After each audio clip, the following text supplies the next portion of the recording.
नमस्कार. मी वनिता बापूसाहेब वाघ, येवला. या ठिकाणावरून मॅथ्स वुमन या आपल्या प्लॅटफॉर्मवरून इयत्ता 12वीच्या निकालात मुलींची बाजी आणि आता 10वीचा निकाल काय लागणार, या विषयावर आपल्याशी चर्चा करण्यासाठी आलेली आहे.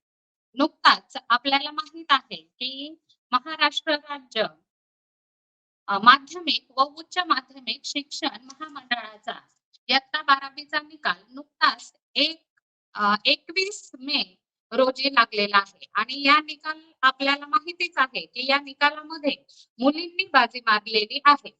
हा जो निकाल आहे, संपूर्ण महाराष्ट्रामध्ये या परीक्षेसाठी 14,23,970 विद्यार्थी परीक्षेमध्ये बसलेले होते. त्यापैकी 13,96,684 विद्यार्थी हे उत्तीर्ण झालेले आहेत. म्हणजे एकंदरीत 12वीचा जो निकाल आहे, तो 93.67% इतका लागलेला आहे. गेल्या वर्षीपेक्षा यावर्षी जो निकाल आहे, तो 2.12% वाढलेला आपल्याला दिसून येत आहे.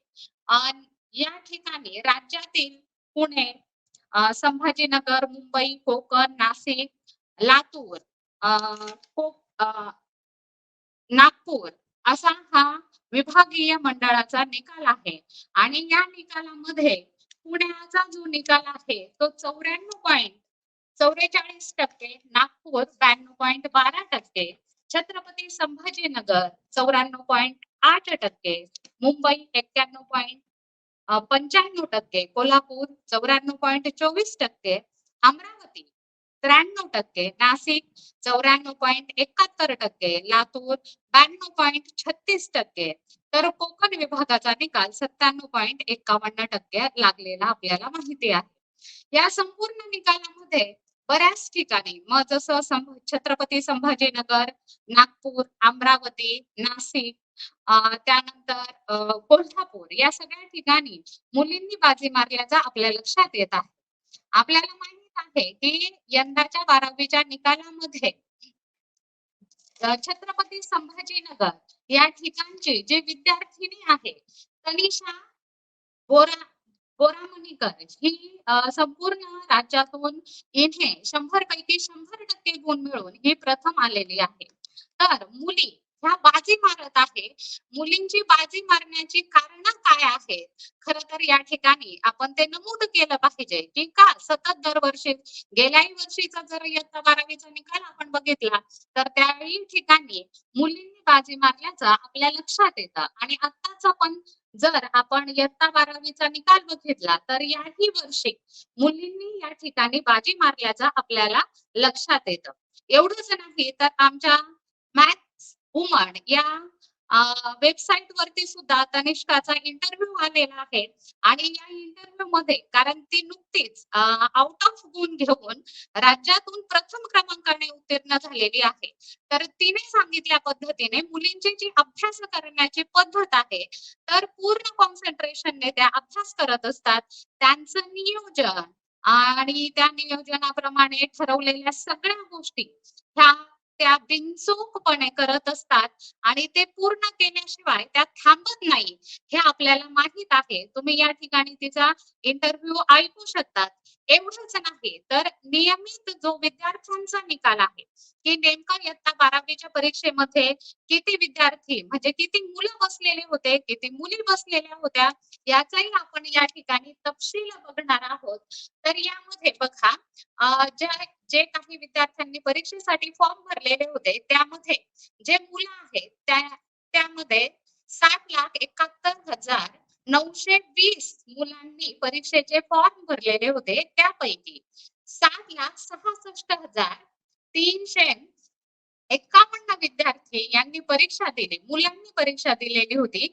त्यापैकी जे मुलं पास झालेले आहेत, ते आहेत 7,02,296 विद्यार्थी.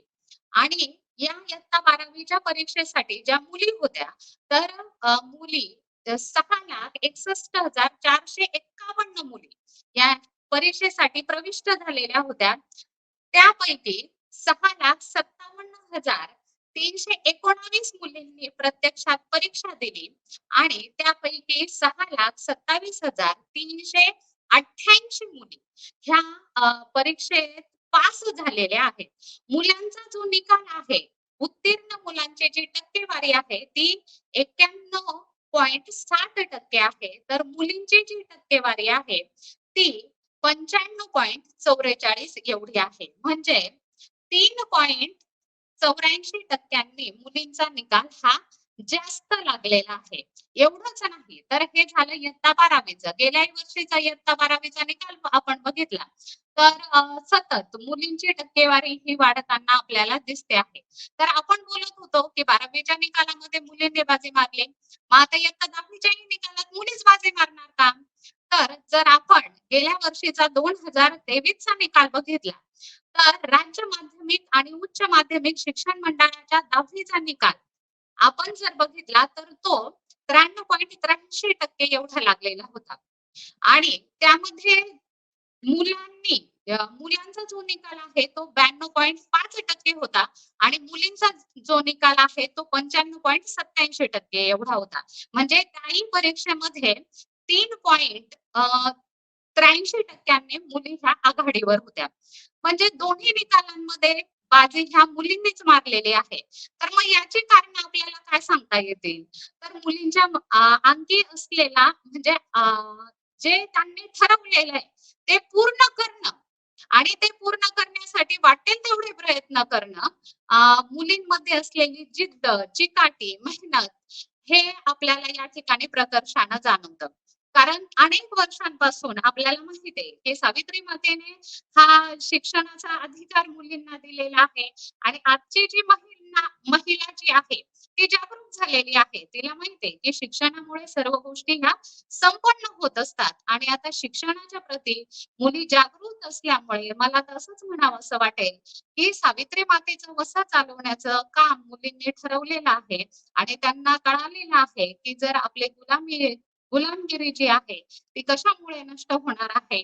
तर ती पूर्णतः शिक्षणामुळे नष्ट होणार आहे आणि प्रत्येक मुलीच्या मनामध्ये आणि मुलीच्या समोर हे सावित्री मातेचं आदर्श उदाहरण असल्यामुळे मेहनत, जिद्द आणि चिकाटी ह्या सगळ्या जर गुण त्यांच्यामध्ये कुठून येत असतील, तर ते सावित्री मातेपासून येतात हे आपल्याला माहीत आहे.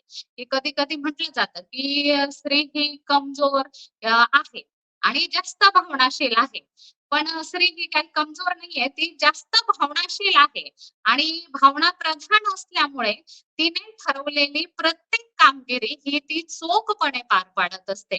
त्यामुळे काहीही असो, खेळ, क्रीडा, घर असो, दार असो, कुठलंही क्षेत्र असो, तिने जर ठरवलं ही गोष्ट मला करायचीच आहे आणि मी ती करणारच आहे आणि ती पूर्ण केल्याशिवाय मी थांबणार नाही. हे जे मुलींमध्ये असलेलं व्हिजन किंवा आता आपण स्मार्टफोनही बघतो, तर ज्या मुली अभ्यासू आहे, ज्यांना आयुष्यामध्ये काहीतरी करायचं आहे, त्यांना हेही कळालेलं आहे, की हा स्मार्टफोन उगीचच स्मार्ट त्याला म्हटलं जात नाही. त्याचा जर चांगल्या कामासाठी उपयोग केला, आपल्या अभ्यासासाठी व्यवस्थित उपयोग केला, तर त्याचा आपल्याला खूप उपयोग होतो, फायदा होतो. परंतु मग मुलांच्या बाबतीत काय होतोय, तर मुलांमध्ये ह्या सगळ्या गोष्टी अ, म्हणजे का मुलं मागे पडतायत, त्यामागची कारणं जर आपण बघितली, तर कदाचित संगत असेल किंवा काही गोष्टी मुलांना आता अ, म्हणजे आपण सांगू शकत नाही, की नेमकं त्यांना काय वाटतंय, त्यांचं कुठे काय चुकतंय, असं म्हणण्यापेक्षा त्यांना योग्य दिशा मिळत नाहीये किंवा योग्य आयडियल त्यांच्या समोर नाहीयेत, असं म्हणावं लागेल. परंतु प्रत्येक मुलीने, जी मुलगी शिक्षण क्षेत्रात किंवा कुठल्याही क्षेत्रामध्ये पुढे जाण्याचं ठरवते, त्यावेळेस तिचे आदर्श हे त्या पद्धतीचे आहेत. आणि म्हणून आणि सगळ्यात महत्त्वाचं जिद्द, मेहनत, चिकाटी आणि जे ठरवलं आहे ते आम्ही करणारच, ही वृत्ती मुलींमध्ये असल्यामुळे दोन्ही निकालामध्ये मुली बाजी मारताना आपल्याला दिसतच आहे. आणि त्यातलंच आत्ताच जर ताजं उदाहरण आपण बघितलं तर 12वीची जी विद्यार्थिनी आहे तनिषा अ, बोरामणीकर हे आपल्याला उदाहरण घ्यावं लागेल. कारण 600 पैकी 600% गुण तिने मिळवलेले आहेत. अशा अनेक महिला आहेत. परंतु त्या सर्वांबद्दल सांगण्यापेक्षा हे जे ताजं उदाहरण आहे, तिचा एक इंटरव्ह्यू आपल्या या वेबसाईटवर आहे. तुम्ही ऐकू शकतात आणि अशा अनेक मुली माझ्या नजरेसमोर आहे, की ज्या आपल्या अभ्यासासाठी भरपूर प्रयत्न करत असतात.